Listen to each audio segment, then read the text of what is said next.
My name is Martina Zwolfer. I'm coming from Austria.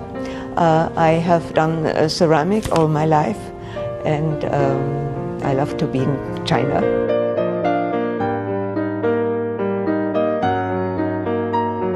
I did it many times. I did this shape more than 30 years ago. I started to do it, and I used different techniques like hand building.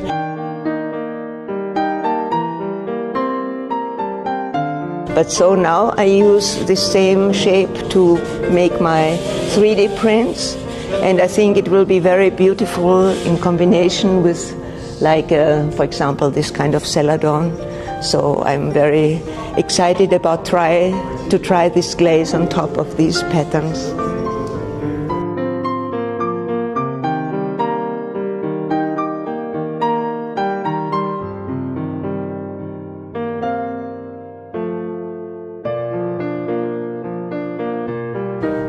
Jingdezhen is a very inspiring place because wherever you go, you always see ceramic, and you see so many new things, and you can cooperate with local people to have also work produced.